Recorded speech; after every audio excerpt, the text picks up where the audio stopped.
Hey, good morning. Welcome to Hobby Evolution, episode 1230, 1230. It's Friday. Welcome to the free for all. Hope y'all are having a good week. The Olympics opening ceremonies are tonight. The Olympic Games have already begun. Um, in fact, I watched a couple Olympics. Wasn't like watching. It's in the background. But rugby was on. It was Fiji versus France, I think, in rugby. And I've never watched a rugby match or game, whatever they call it in rugby. It was highly entertaining. I did catch myself watching it. Had it on in the background, and I'm like, watch it a little bit. I'm like, this is actually pretty cool. And then I had some women's soccer on. I had just a random soccer match going, and then the U.S. Played Zambia. And the announcers were really talking up Zambia. Like, they've got two of the highest paid players or something, and I had no idea. And the U.S. beat them like 3-0, I think. So I watched some Olympics yesterday. Kind of coinciding with the Olympics, trying to diversify the eBay store at 99centcards.com, where you buy 7 or more cards at regular price, you'll receive a 25% discount at checkout. Added some soccer silver prisms. I added some WNBA, mostly, I think, all silver prisms and ruby waves and such. Added some UFC, a lot of prisms from UFC as well. So check that out, 99centcards.com. You'll receive a 25% discount at checkout, which I'm very annoyed by a customer right now. They came in and bought, I don't know, like 25 cards. So thank you. I appreciate that. However, don't be this guy. Sent me a message after purchasing. Now it's pretty clear, 25% discount when you buy 7 or more. This person on eBay sent me a message, says, "Hello, I certainly do not have any buying power in this case, since I have already paid for this lot of 29 1977 NFL cards. However, I would appreciate it if you reviewed this purchase and considered providing any additional quantity discounts. Thanks in advance for your consideration." I'm like, what? Who does that? I said, "Thank you for your order and taking advantage of my 25% off volume discount. Your order will be shipped soon." They replied, "25% discount was applied, correct as advertised. Completing a set, you happen to have numerous cards I needed to do so, and I added them to my cart. I was very surprised not to have received a further discount when checking out, especially considering the circumstances," in parentheses, actual value of the cards, "and fully anticipating receiving one later in a timely manner." What? "Overall, you have good reviews, so I trusted you would do the right thing in this matter." Well, the right thing is, there's 2 right things I could do. Ship your order within the stated times. This is where I don't give a shit about customer service. You received the discount. Do you go into a grocery store and buy $200 worth of groceries, fully knowing the retail price of said groceries with any applied discounts that you may receive on coupons? And then do you go and pay and then take your receipt to the customer service and say, "I spent over $200 in groceries. I was expecting to get more of a discount. Was there anything stated?" "No, but I figure you would do the right thing." Get out of my fucking store. That's the right thing. Like, come on. So I'm very just like, I would like to just cancel the order because I don't want to deal with this person in the future, and I'll probably end up blocking them. We'll see. I responded again, and I'm like, "You received the discount." Like, I almost feel like his last sentence was a threat. Like, I expect you to do the right thing, or however it was worded. Like, what the fuck? This is kind of a new one to me. I don't think I've ever, pretty much anything has happened when you do the volume, when you do this much volume. And I gotta say, this might be a first where somebody received a 25% discount and then wanted more paying for the items and then like if he would have came in and like saw that I had 29 cards he needed and been like, well, the price is a little high for 77 Topps Commons, then you would go and message, and that I would fully expect and be like, yeah, I can do. But to come in, buy, pay, and then to like send a veiled threat to the seller, come on, man. So that was annoying. So we'll see. What else is going on? The Olympics opening ceremonies are tonight. I'm excited. I'm excited for, and I was watching like a couple sports that I don't watch in the Olympics, rugby and soccer yesterday. But I'm excited for the basketball. I'm excited for the basketball games. I'm excited to watch 3-on-3. Shared a flight with the women's 3-on-3 Olympic team on the way to Switzerland. So excited to see them in action. And of course, swimming. Swimming is the curling of Summer Olympics.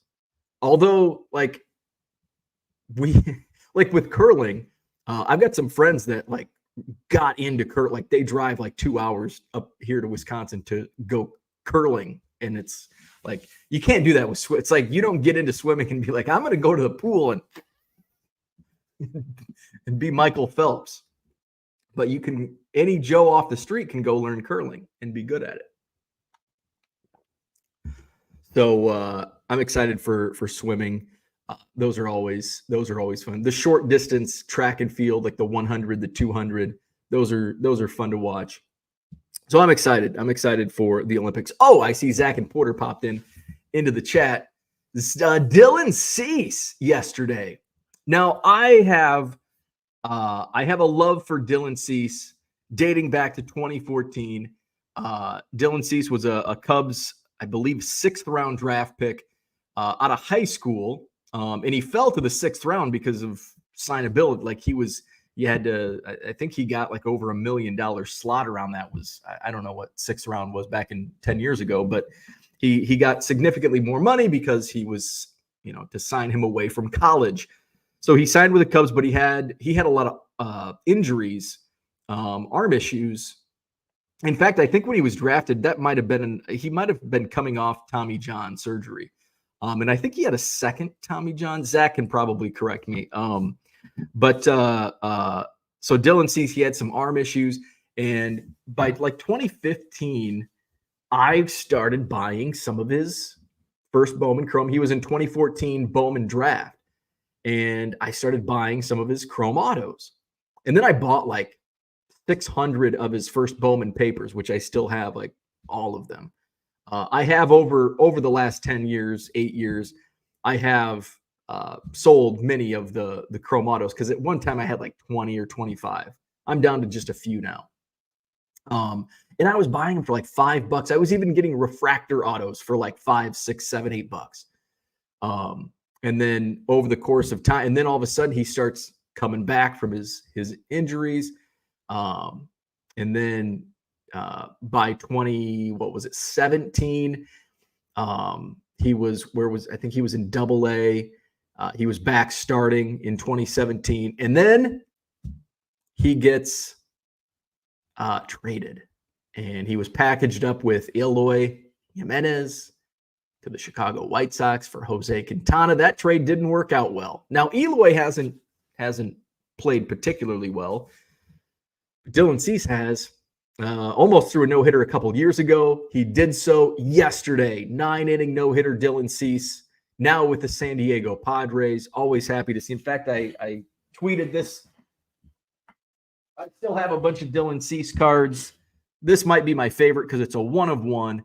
It's his first Bowman printing plate from 2014. This is the yellow printing plate for old Dylan Cease. So that's awesome to see. Dylan Cease with a no-hitter. Especially nice to see. Zach thinks he had one Tommy John. Okay. Also awesome to see because he's on my fantasy baseball roster. And I was actually I talked about this last week. I'll keep this to a minimum. Nobody wants to hear about my fantasy baseball team. But I was thinking about selling because I'm like towards the bottom of the standings, and I was fielding offers. I almost pulled the trigger trading Dylan Cease, and all of a sudden I see other guys ahead of me in the standings all selling, and I'm like, if they sell and I buy, I can leapfrog. So I ended up buying, and I traded for Adolis Garcia. Needed some hitting in my lineup.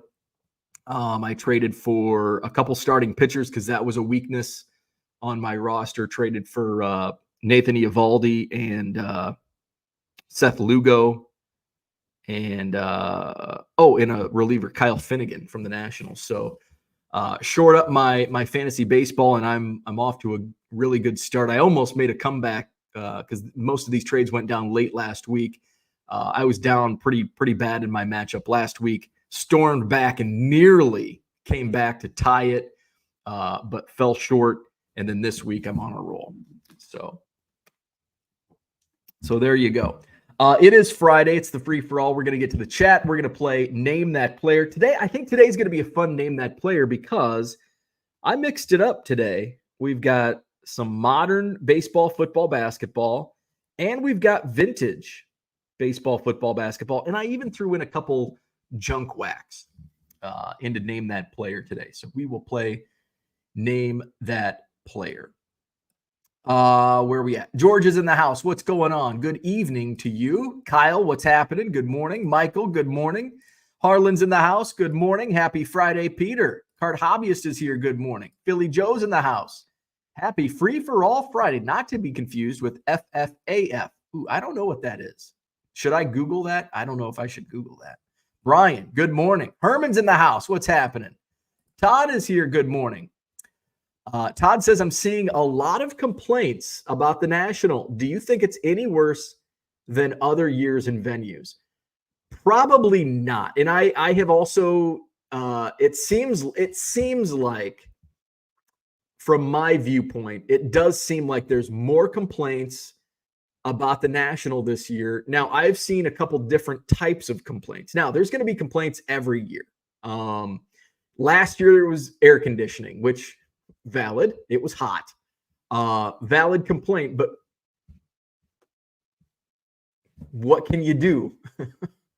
What can you do?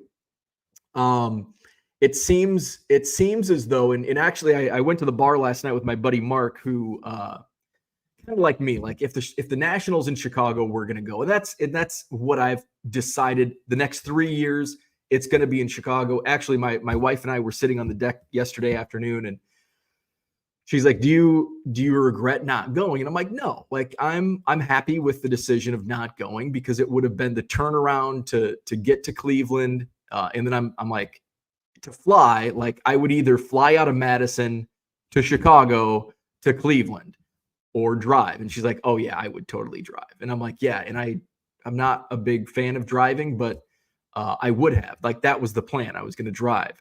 But I'm glad I didn't. I'm glad I didn't go. But I am enjoying the content, and I've watched. I feel like I've watched more content than I have over the past few years. Now 3 out of the last 6, I've been at the National. Just Atlantic City in 2022 was the only National I didn't go to since 2019. I was at 2019. There was no National in 20. Chicago in 21. I didn't go in 22. Last year was in Chicago. So the last Cleveland National was the year I got FOMO, 2018. My buddy Mark and I were talking about this last night. And I was talking about, I think I was watching Mike Moynihan's video and talking about how difficult it was getting to the IX Center. And like it took like an hour just to get a few miles from the hotels to the convention center. And it was just a shit show. And you know, we didn't hear of those issues before, but remember the last time and Mark goes, wasn't everybody raving about like the venue in Cleveland? And I think the answer is yes. But remember, the last time it was in Cleveland was in 2018. Now, the hobby was starting to really take off in 2018, but nowhere near what we're at right now. And that's another good indication that the hobby is thriving more than what people, well, the prices are down and oh, everything's coming down. But guess what? The hobby is still significantly more popular than what it was in 2018. So, I think that there's just a whole lot more people going to the national. And so that's causing the bottlenecks. But I think you're going to see a lot of complaints every year. And, last year, a big complaint was it's so big. Well, that's a good thing. Like to be able to grow into other spaces in Rosemont is a very good thing when you have all of these people. So how do you fix that? Do you cut off ticket sales? Well, then people are going to be pissed off because they couldn't get tickets. I couldn't go to the national. They should let everybody in. So people are going to complain. But I think the complaints I've seen this week are valid. Now, another complaint, and what did I predict? I don't know what video I said this, but a couple of weeks ago, I said there's going to be a lot of people complaining about prices because of the repackers, and they're paying 100% on some cards and on the super liquid cards. And some of these guys that just go and they need that margin because they're not repackers. They're going to be really disappointed. And I saw at least one complaint like that, like, oh, I can't get anything. It sucks. Like, I knew it. That's just the age. That's where we're at in the hobby. Some of that liquid stuff that you want, you're going to have to pay full sticker for because the repackers are paying 100% and sometimes even more than 100% on some of these cards. So those were some of the complaints I saw. I did enjoy, though, in I think it was in 2022, I didn't really consume much national content. I think it's like, I'm not there. I don't care. And I was I full-time in 22? When did I go full-time? Yeah, I think 2021. Yeah, I went full-time October of 2021. So I was full-time in the summer of 2022, but I just didn't have any interest in consuming any of the content. Now this week I'm like, I want to see content. And so I've enjoyed watching some of the videos. I've been watching Mike Moynihan's videos, Card Cutter Garrett. I've been watching his videos. I even watched, and I don't normally watch sports card investor videos. Jeff Wilson, great guy. He is a super nice guy. But I normally don't watch. It's just not the type of content I'm not swimming in that pool. But he was doing a live trade night stream last night, and I was really interested. It was well done. Now, and I said this in a group chat I'm in. Now, I would have hated being there at trade night. Trade night's not my thing. I don't do trade night. And I hate crowds. The national is different. I can deal with the crowds when I'm at the national or other big card shows. I might complain oh, there's too many people there. That's just human behavior. But I really enjoyed watching it from the comfort of my basement. I really enjoyed it. And basically the setup was, it's on Sports Card Investor channel. It's like they were billing it as the world's largest trade night. So Jeff Wilson was, he was at a table, and guys, it was almost like kind of reminded me of an Antiques Roadshow type of deal. Somebody walked up and they're like, I've got this 1971 Topps Dennis Autry. And so Jeff's like, so what do you value this at? I'm like, I value this at $2.25. And he's like, and then there was one where guy had a Josh Allen, I think it was an RPA, number to 5, big boy card. And he's like, so what do you, he's like, yeah, this is a really nice card. He's like, what do you value this at? And he's like 10K in the chat. And so you got the live chat going, and the chat's like, oh, that's overpriced. They're like, he's like, I think the last one did whatever, but it wasn't a nice. I think he said 9,000, but the patch wasn't as nice. And that's where, like, you've got to get your phone out and double check, because he may not be correct on those comps. And everybody's like, last comp was January and it was 6,500. And so the chat's like helping out, and so Jeff goes and looks it up, and I guess that comp wasn't the exact same card. And so Jeff had a nice in that sequence. Jeff had a nice out, because he's like, did you see yesterday? I picked up this Josh Allen. It's a big card. He's like, I don't know if I want to go this deep on Josh Allen, so I'm going to pass. Great out. That's a great out. It didn't have to do with price. It had to do with, well, I'm already heavily invested in another big Josh Allen card. I don't want to go with two. So I enjoyed it like that. I don't swim in that pool, but I don't know. For whatever reason, I was enjoying that content.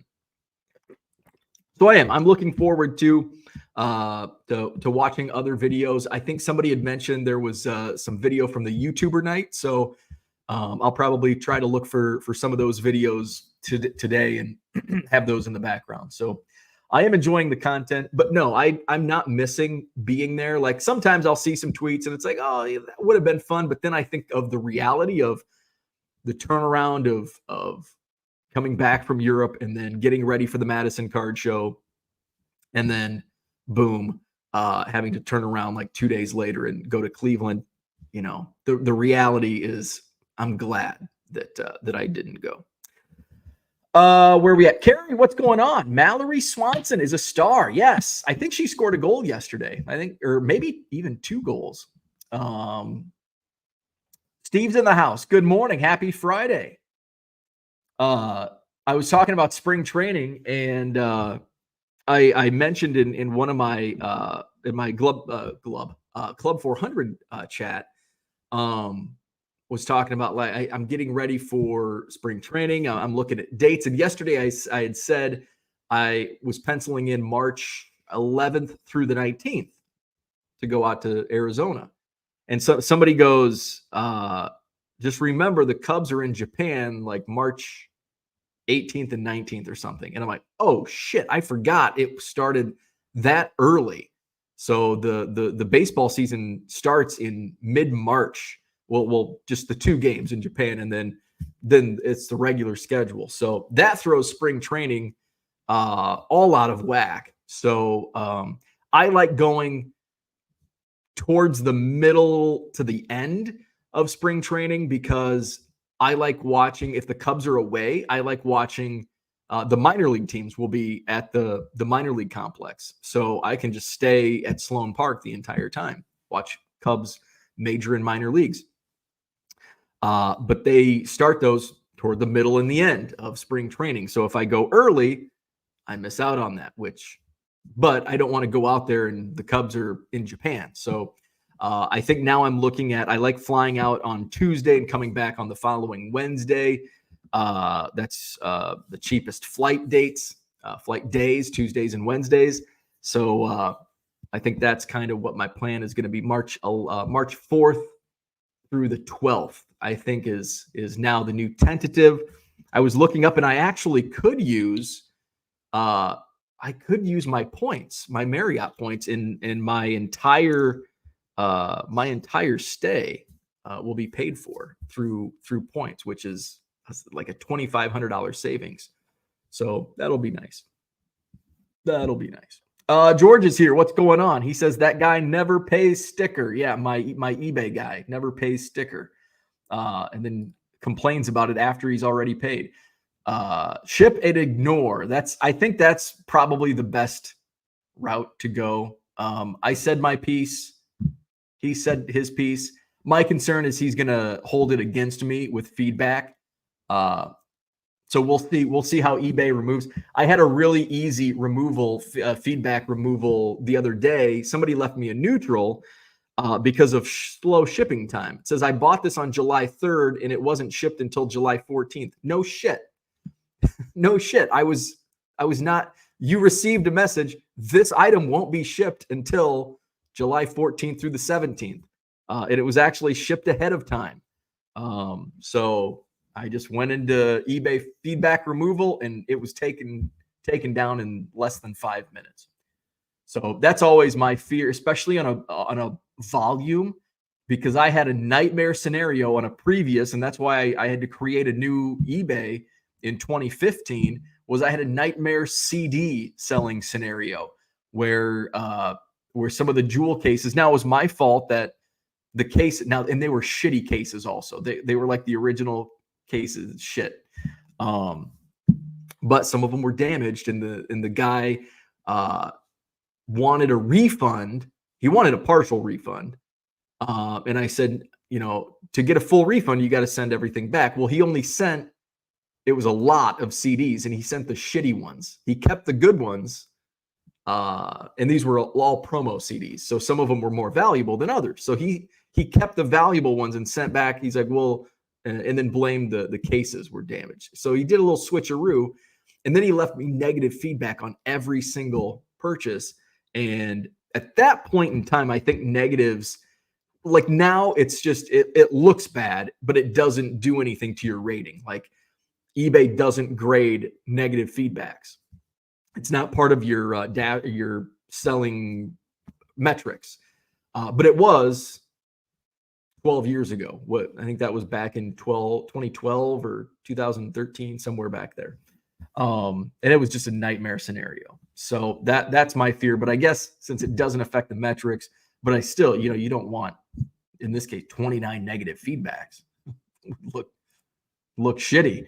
Card Hunter, good morning. Cheers to you. Good morning, Uncle Rich.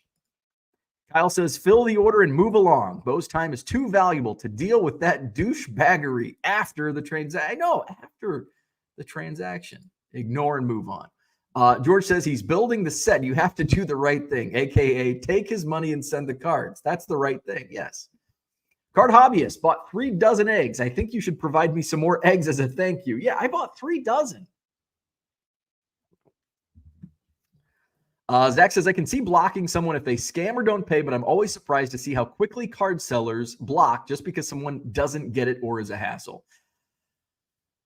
I don't think it's just with cards. I mean, I think it's just that's just my personality. I don't have like a really big block list. So that's why I am not, when it comes to blocking, and we've talked about this several times throughout the episodes of Hobby Evolution, I am not a big fan of outing these types of, because this just is a hassle. This is not a scammer. Like the guy last year who opened a return and sent me a common. It was a Yadier Molina, of all people, Yadier Molina, my most hated baseball player of all time.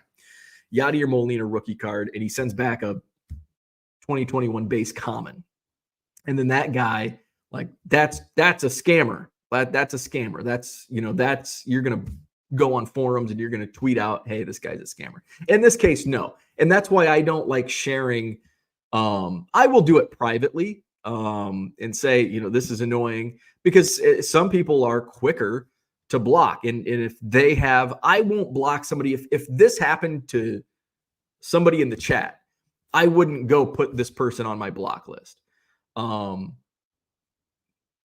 In this, like, because this is like a one-off scenario. If all of a sudden multiple people say this guy does this, and then I'll probably like consider it. So that's why I'm not a big fan of, like, I think some people have wanted to share their block lists in the Facebook group, Hobby Evolution Facebook group, and I'm like, no, we're not going to do that because there's a like, and here, like, the thing is, I can go to my block list and be like, I have no idea why I blocked half of these people. Some I can remember, like, oh, I remember blocking them. But that's just, I don't think it's just strictly to cards. I think it may be seen as card sellers because that's the world that's the space we're in right now. But I have a feeling like clothing is big on eBay, books are big on eBay. I'm sure there's different sellers of other things that are also quick to the block. Mr. Archer, good morning. Zach says, is the card market that big to just block people when they are being difficult? Maybe it is. I live in a very saturated market, so my level of putting up with people is an Olympic level of bandwidth. I have no patience.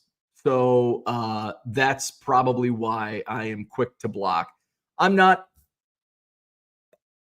blocking this particular person, but we'll see. I mean, we'll see. If it goes further, right now, I'm not going to block them. But if they continue to be an annoyance, then I'll block them.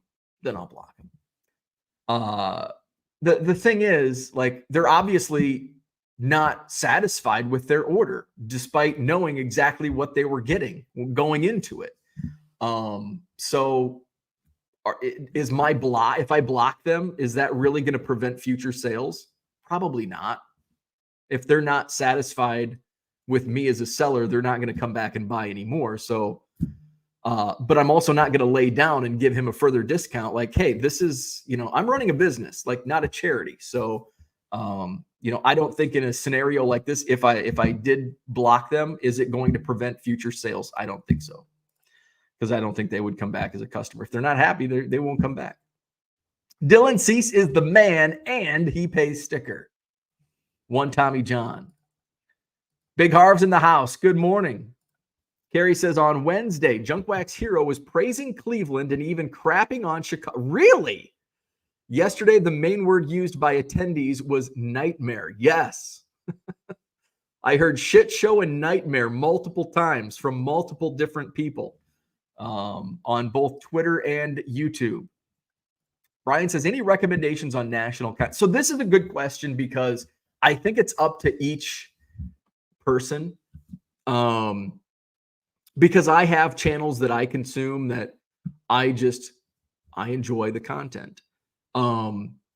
Baseball card collector is Mike Moynihan.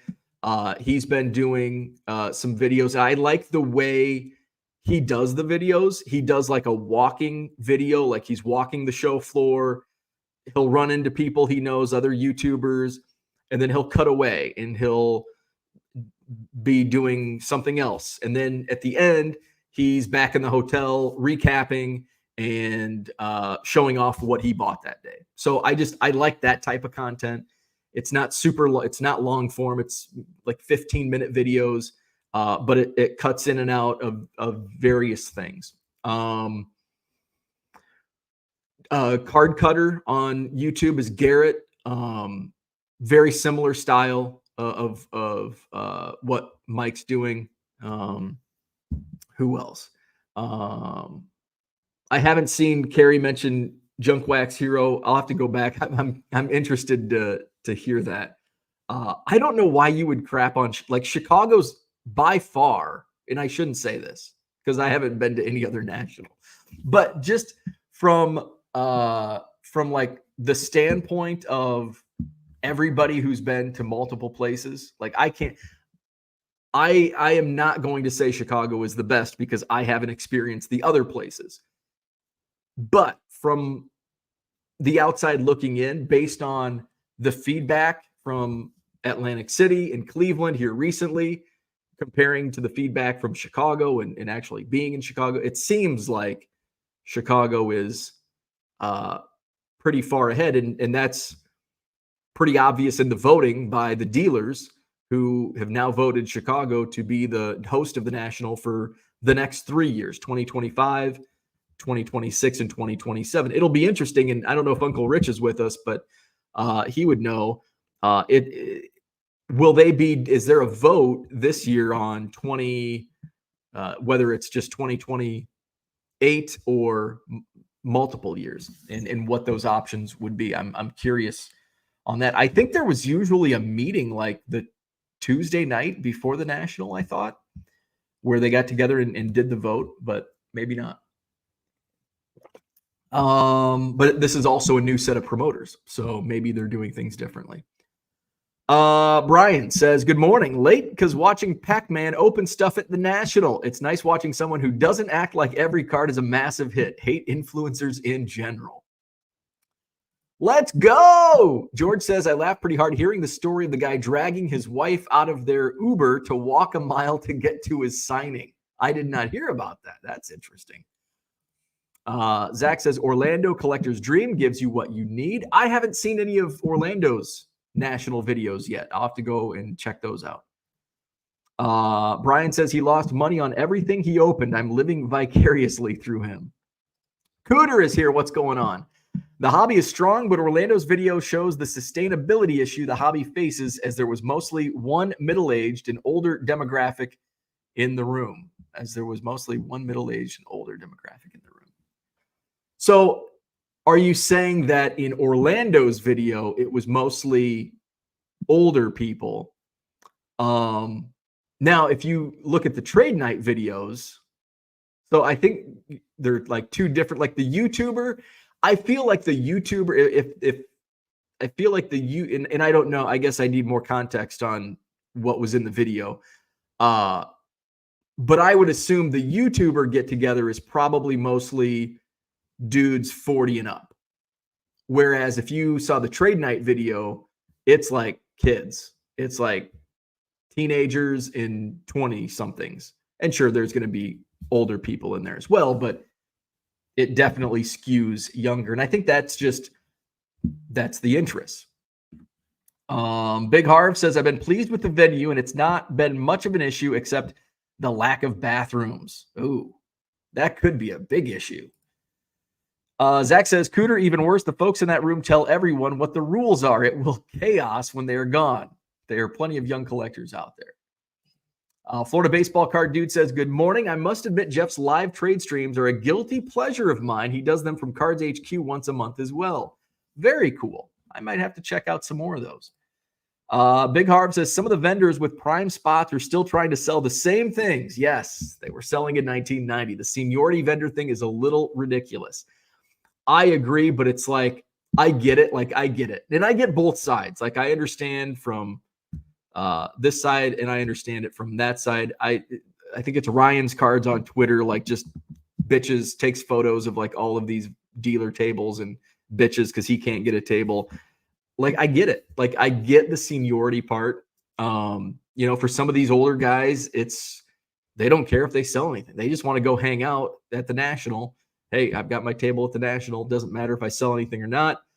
I get it. Is it ideal? No. So just have to live with it and look at their museum. Brian's in the house. Good morning. Brian says, so as a reseller of cards, but also a variety of things, electronics buyers can be awful. Clothing.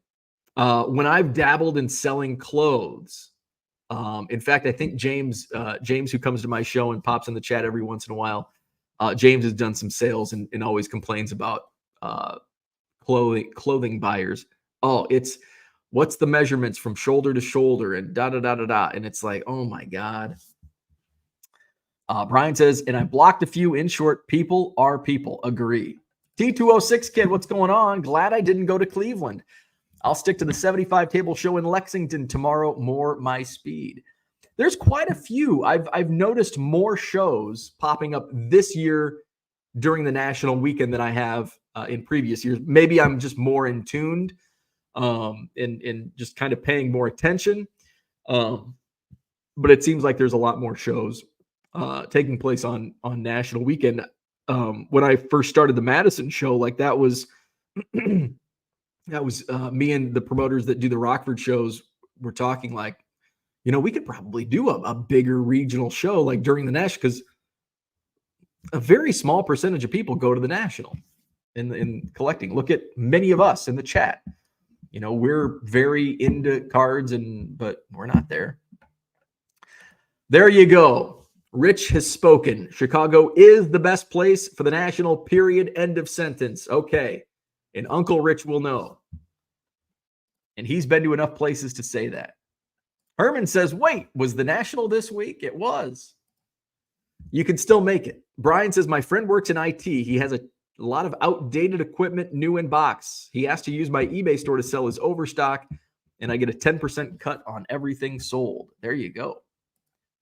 Uncle Rich says, and make him deal with the customer service. Uncle Rich says the meeting was last night. I don't have any details. I was actually penning my Hobby News Daily column. Aha. So there was a meeting. Okay, good to know. Fernando, what's going on? Is it too early? What are we doing? Wake up. Enjoying the hobby. That's right. That's right. Big Harv says, I would personally love the National back in California, but traffic in Anaheim could be even worse than here in Cleveland. The parking is almost 2 blocks away. Yikes. Uncle Rich says, when the stores I go to have their trade nights, it's usually packed with kids. Yeah, trade nights is the younger generation. Like, you don't see a lot of old dudes like us at trade night. There are some, but it's mostly the younger generation. Rich says, the older dealers supported the National through the difficult years. Yes. If you're far away from the National, why not run a show? I agree. Uncle Rich says, now I would not run a show in Pittsburgh that weekend. Right. And I wouldn't run a show in Madison next year when it's in Rosemont. Red Light 34. Good morning. Grinding for Goods in the house.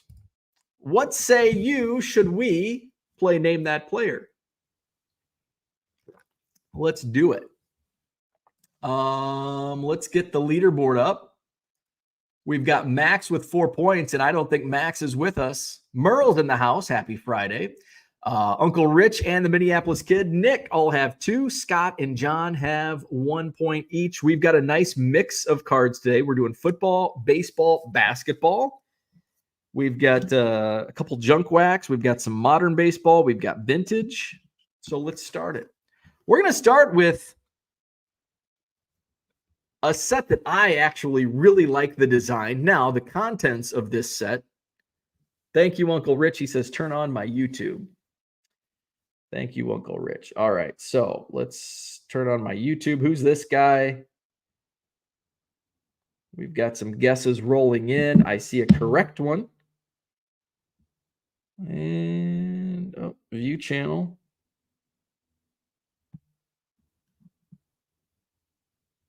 And let's see. I think we got Weiss Bordick Tettleton. Scotty Dubs, you were first. Mickey Tettleton with the big old chaw. Big old chaw on his cheek. Mickey Tettleton. Scotty Dubs, welcome back. Oh, we got where are you at? There you are. All right. So Scotty Dubs on the board.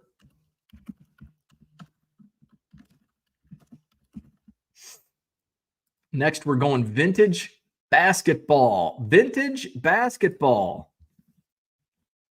All right. Vintage basketball. The Los Angeles Lakers. Might be a tricky one unless you know your 1974 Topps basketball.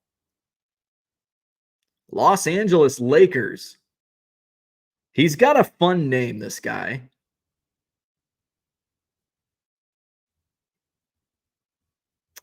Let's see. It's not Cooper. It's not Wilkes. It's not Hawkins. It is Hairston, though.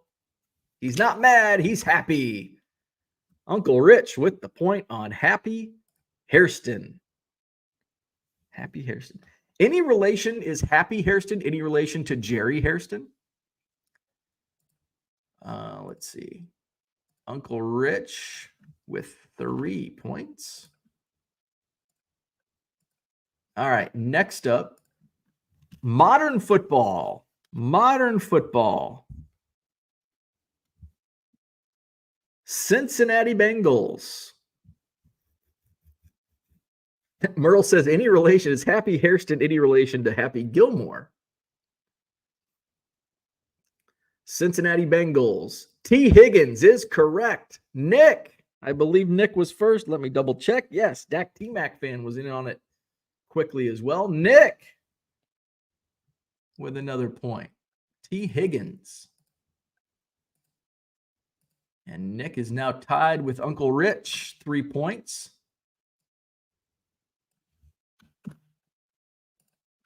All right.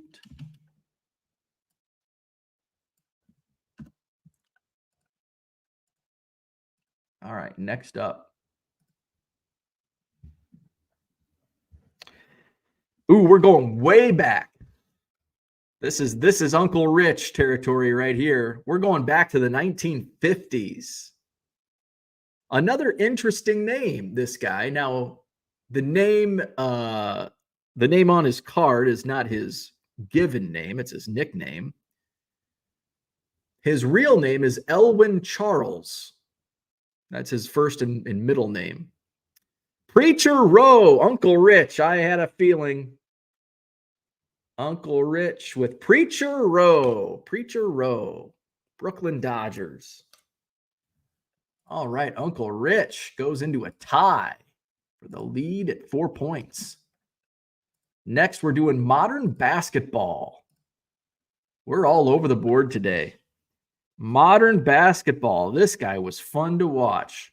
It's a modern basketball card, but I guess you could still consider him in modern territory.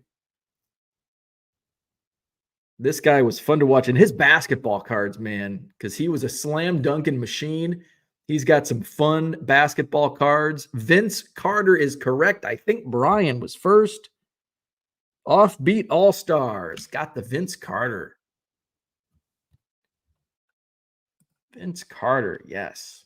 Toronto Raptors. And Brian, we're going to put you Offbeat All-Stars here. There we go. His first point of the new game. Bronco says, how could someone have an answer before the card was shown? You've got to refresh your browser. So take a second. If you are seeing a delay right now, hit refresh on your browser, and that may help. Merle says refresh. There you go. Hit the refresh. I'll give you a second. We're going to do vintage football. Have you refreshed? That should be enough time. Bronco just logged in. We'll hit refresh just in case.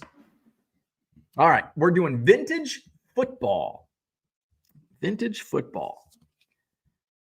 Where's the Packer fans at? Where's Michael Renicky? Mikey's in the house. What's going on? All right. I'm not going to give a clue yet. I'm going to see if we get any guesses coming in. Let's see. Not Ray, not Dave, not Taylor. It is Jeter. I didn't have to give the clue. He's got a son who's a college basketball coach. Actually, his son Rob coached at my alma mater, Western Illinois University. Bob Jeter. Uncle Rich with the point. Bob Jeter. Uncle Rich takes the lead. That's 5 points for Uncle Rich. All right, we're doing modern baseball next. Today, this is kind of a fun mix because we're doing a little bit of everything. All right, next up. Mayor McCheese. I like that one. Marty McFly. Tatis. We're getting modern baseball guesses in. Let's see. Modern baseball. For the Texas Rangers down in Uncle Rich's backyard.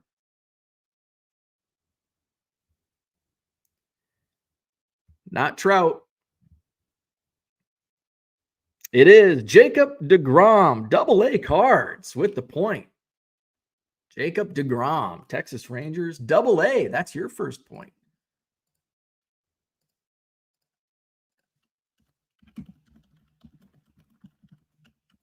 All right, next we're doing vintage basketball. Going to the 70s. AA says it's his first ever point. Congrats. I've got a good hint on this one. The Baltimore Bullets. Peter, I did confirm with YouTube. AA cards came in before Peter. Peter was second, and Card Hobbyist was third.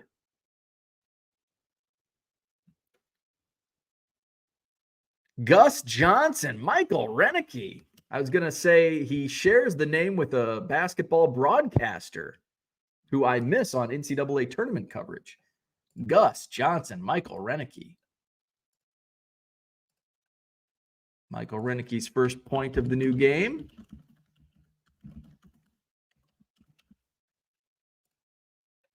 All right. Next, we're going modern football. Modern football. Ooh, World Be Free. That's a fun one. Modern football, my Chicago Bears.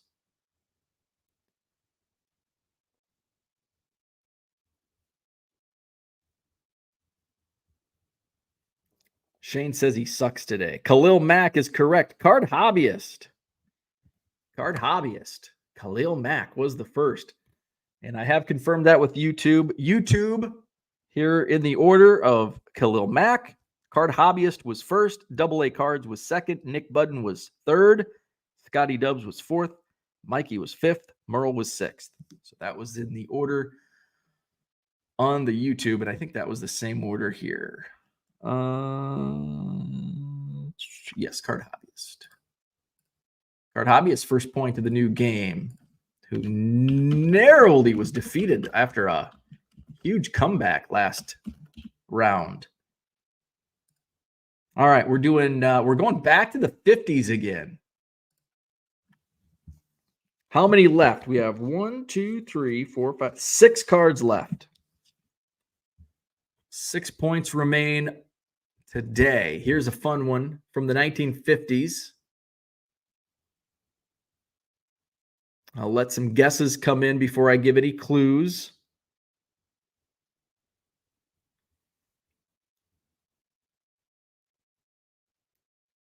Didn't have to give a clue. Uncle Rich got it. Bobby Shantz, Philadelphia Athletics. I think Bobby Shantz is still alive.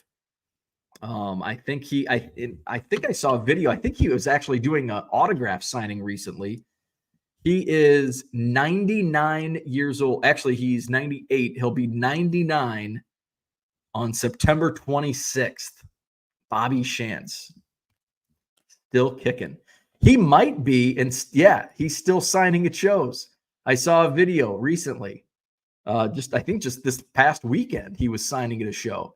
And he looks great for almost 99. Oldest living MVP award winner, and he's got to be one of the oldest living baseball players. I'm sure he's on the short list. Uncle Rich, 6 points.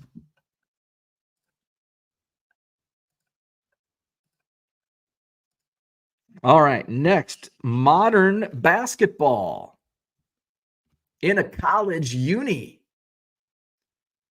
We've got some Wisconsin guys in here. Do you know who this Marquette star is?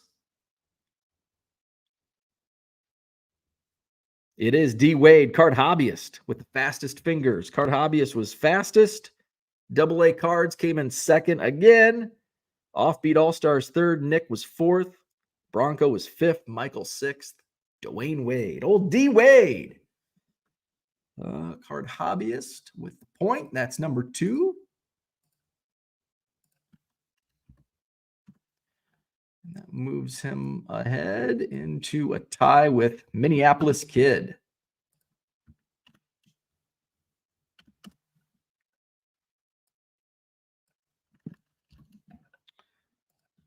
All right. Next up, we're doing Junk Wax Baseball. Junk Wax Baseball. 88 Donruss again. Pittsburgh Pirates. Not Griffey. I'll give Slyke. Van Slyke. We'll do Slyke. Slyke is good enough for me. Andy Van Slyke. I feel like he was a Cubs killer back in the late 80s, early 90s. If anybody objects to me giving a point to Slyke, speak now or forever hold your peace. We'll give the point to Card Hobbyist for Slyke. Close enough. Card Hobbyist now 3 points. He's tied with Nick.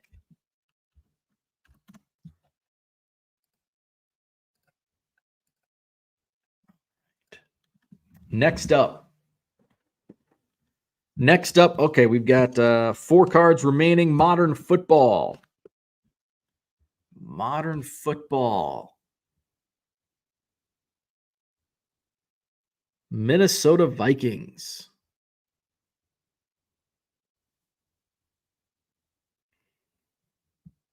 Adam Thielen is correct. AA cards with the point. AA cards with Thielen. Nope. It's not Justin Jefferson. Adam Thielen. AA with his second point. Where are you at? There you go. AA cards moves up. And next up, we've got, we're going back to the 50s again. So we've got, let's see, 1950s baseball, followed by 1970s basketball, and then modern baseball. So that's how we're going to end our Name That Player this week. 50s baseball.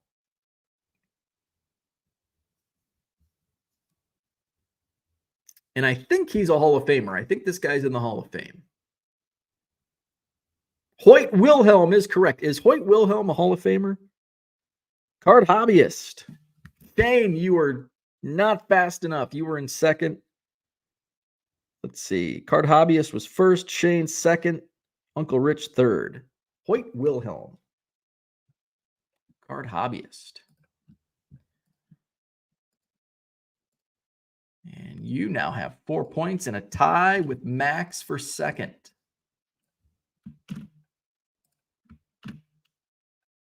Card hobbyist. All right. 2 left.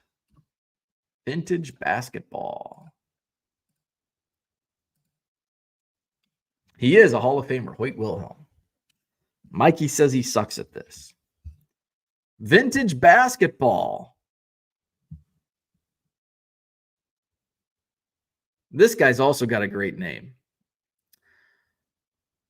I love how his head, I haven't noticed this before until I stuck it up to the screen. Look at how his head just almost perfectly fits in the A. Let's see. It is not Slender Man, nor is it Moses Malone or Barry. It's not Sloan.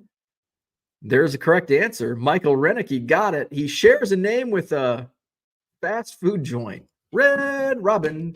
Yum. Red Robins. Michael Renicky. How about that?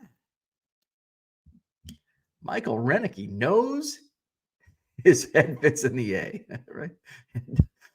And now that I say it again, that sounds not good. Michael Renicky. That's the guess of the day. Michael knows his vintage basketball. Michael Renicky with 2 points. And we're down to the last card.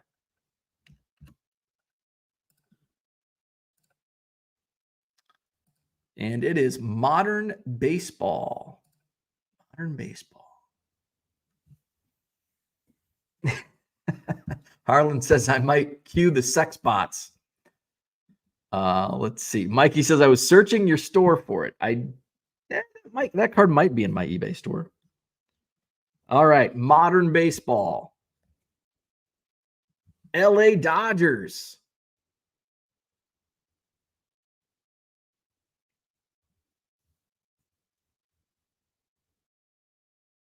It's a rookie card, not Machado.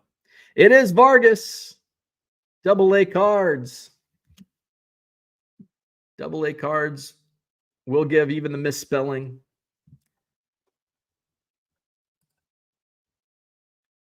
You got all the letters in there.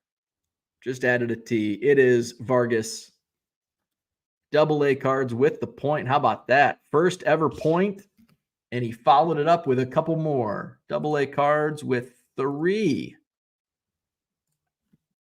All right, so, and I don't have to move anything. There we go.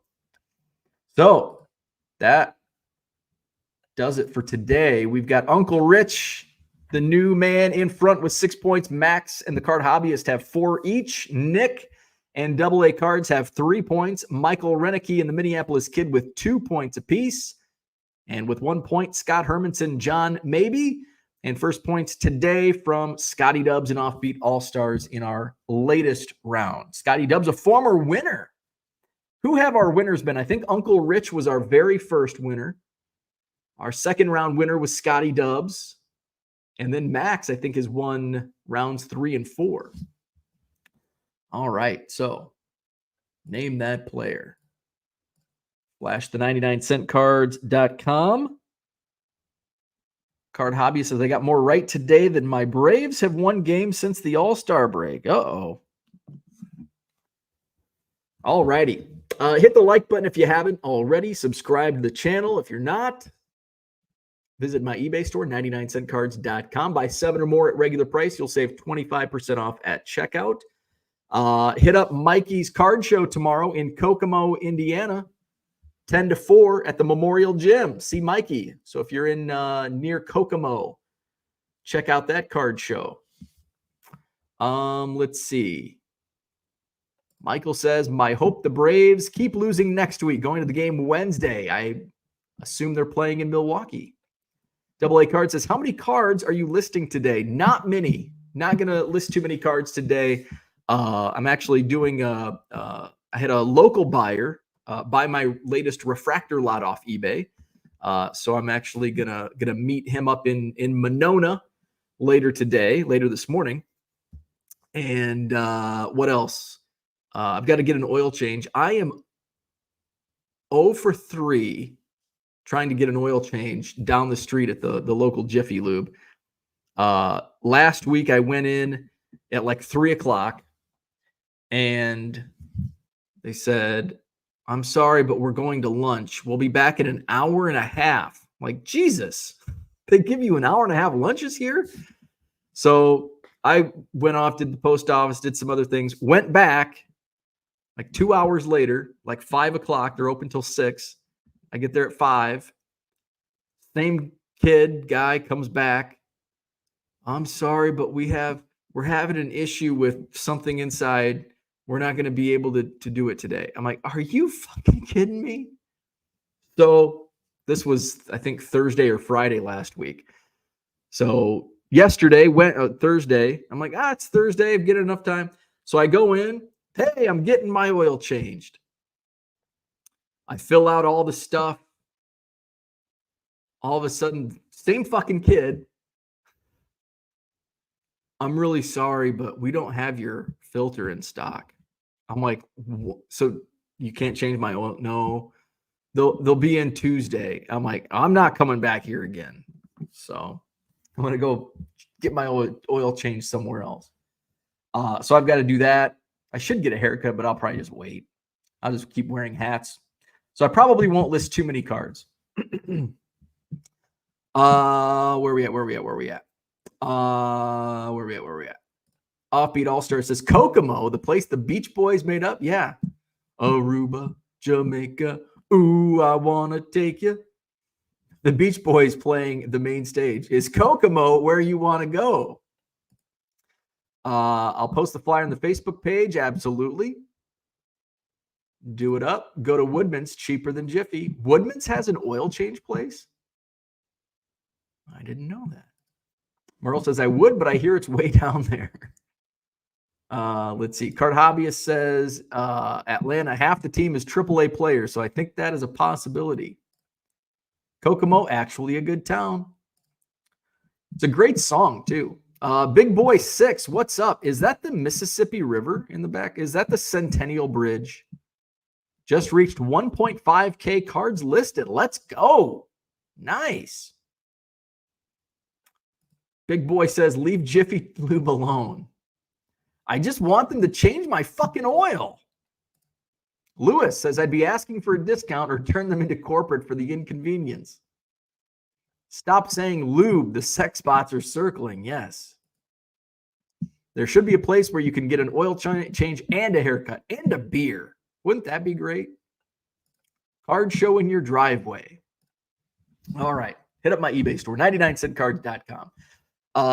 Like, subscribe, all that fun stuff. We'll go live again tomorrow morning, Saturday, 8 a.m., 8:30. You never know. Whenever I decide to get up and get moving around. We go live on the weekends when I'm not at card shows or out of town. So I do plan on going live tomorrow morning and Sunday morning as well. So I will see you then. Have a great Friday. Have a great weekend. Back tomorrow.